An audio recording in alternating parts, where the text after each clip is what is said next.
அனைவருக்கும் வணக்கம். இன்றைக்கி மே 22, 2025 வியாழக்கிழமை. தினமணியில் இருக்கிற முக்கியமான நியூஸஸ் என்னென்னு பார்க்கலாம்.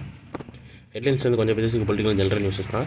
விக்சித் பாரத்தின் அமிர்த நிலையங்கள் தொடக்க விழா. இந்தியா முழுவதும் புனரமைக்கப்பட்ட 103 அமிர்த நிலையங்கள்னு தெரிவிச்சிருக்காங்க. தமிழ்நாட்டின் 9 அமிர்த நிலையங்கள் உட்படன்னு சொல்லி தெரிவிச்சிருக்காங்க.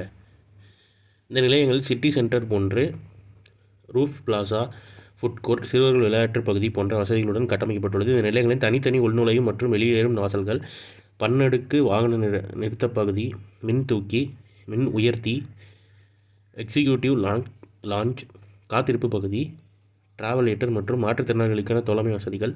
இந்த நிலையங்கள் ஒருங்கிணைந்த மல்டி மோடல் இணைப்புகளுடன் அந்தந்த பகுதிகளுக்கு பொருளாதார மேம்பாட்டு மையங்களுக்கான திகழும். சுற்றுச்சூழல் அழகை தக்கவைக்க மின் சிக்கனம் மற்றும் பசுமை பாதுகாப்பு திட்டங்களாக கட்டப்பட்டுள்ளது. பிரதமர் வந்து இதை தொடங்கி வைக்கிறார் அப்படின்ற மாதிரி தெரிவிச்சிருக்காங்க இந்திய ரயில்வே சார்பில். அடுத்ததாக இன்றைக்கான திருக்குறள் என்னன்றதை பார்த்துருவோம். கெடுப்பதும் கெட்டார்க்கு சார்வாய் மற்றங்கே எடுப்பதும் எல்லா மழை, பெய்யாமல் வாழ்வை கெடுக்க வல்லதும் மழை, மழை இல்லாமல் வளம் கெட்டு நொந்தவர்களுக்கு துணையாய் அவ்வாறே காக்க வல்லதும் மழை ஆகும்னு வான் சிறப்பு அப்படின்ற அதிகாரத்தில் திருவள்ளுவர் சொல்லியிருக்காரு. பயங்கரவாதத்துக்கு எதிரான நிலைப்பாட்டு விளக்கம். முதல் எம்பிக்கள் குழு ஜப்பான் பயணம். எங்கே போனாங்க ஞாபகம் வச்சுக்கோங்க. முதல் எம்பிக்கள் குழு வந்து ஜப்பான் போயிருக்காங்கன்ற மாதிரி தெரிவிச்சிருக்காங்க.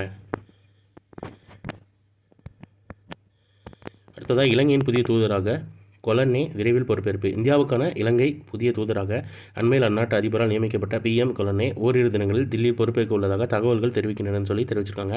கடந்த சில மாதங்களாக இந்தியாவில் முழுநேர பணியில் இலங்கை தூதர் இல்லாத நிலையில் தற்காலிகமாக தூதருக்கான பணியை துணை தூதர் நிலையான அதிகாரியே கவனித்து வருகிறார். இந்த நிலையில் இந்தியா, ஐக்கிய நாடுகள் சபை, கியூபா, பாகிஸ்தான், ஜப்பான், ஐக்கிய அரபு எமிரேட்ஸ், பிரிட்டன் ஆகியவற்றில் பணியாற்றும் இலங்கைக்கான புதிய தூதர்களை இலங்கை அதிபர் அனுரகுமார திசாநாயகா இம்மாத தொடக்கத்தில் நியமித்தார்னு சொல்லியும் தெரிவிச்சிருக்காங்க.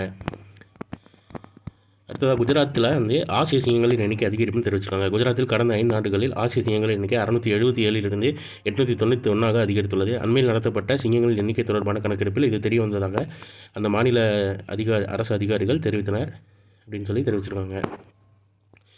உங்களுக்கு ஒரு கொஸ்டின் என்னன்னா, குஜராத்தில் ஒரு சரணாலயம் இருக்கும். அந்த சரணாலயத்தோட பேர் என்ன அப்படின்னு சிங்கங்கள் இருக்கிற சரணாலயம் இருக்கும். அதோட பேர் என்னன்னு தெரிஞ்சவங்க கீழே கமெண்ட்டில் சொல்லுங்கள். ஸோ இன்றைக்கான இம்பார்ட்டன்ட் நியூஸஸ் அவ்வளோதான். இது ஒரு ஷார்ட் வெர்ஷனாக 1 இன் கரண்ட் அஃபேர் நம்ம சேனலில் இருக்குது. வேணுங்கிறவங்க யூட்டிலைஸ் பண்ணிக்கோங்க. மேலும் இன்னொரு நியூஸ் வீடியோவில் சந்திப்போம். தேங்க்யூ.